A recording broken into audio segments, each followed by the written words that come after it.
I am telling you the truth. The man who does not enter the sheep pen by the gate, but climbs in some other way is a thief and a robber. The man who goes in through the gate is the shepherd of the sheep. The gatekeeper opens the gate for him. The sheep hear his voice as he calls his own sheep by name, and he leads them out. When he has brought them out, he goes ahead of them, and the sheep follow him because they know his voice. They will not follow someone else.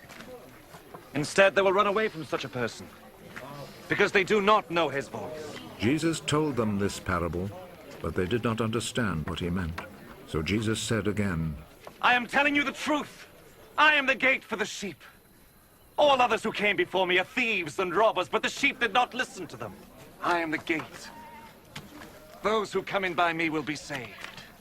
They will come in and go out and find pasture. The thief comes only in order to steal, kill, and destroy. I have come in order that you might have life.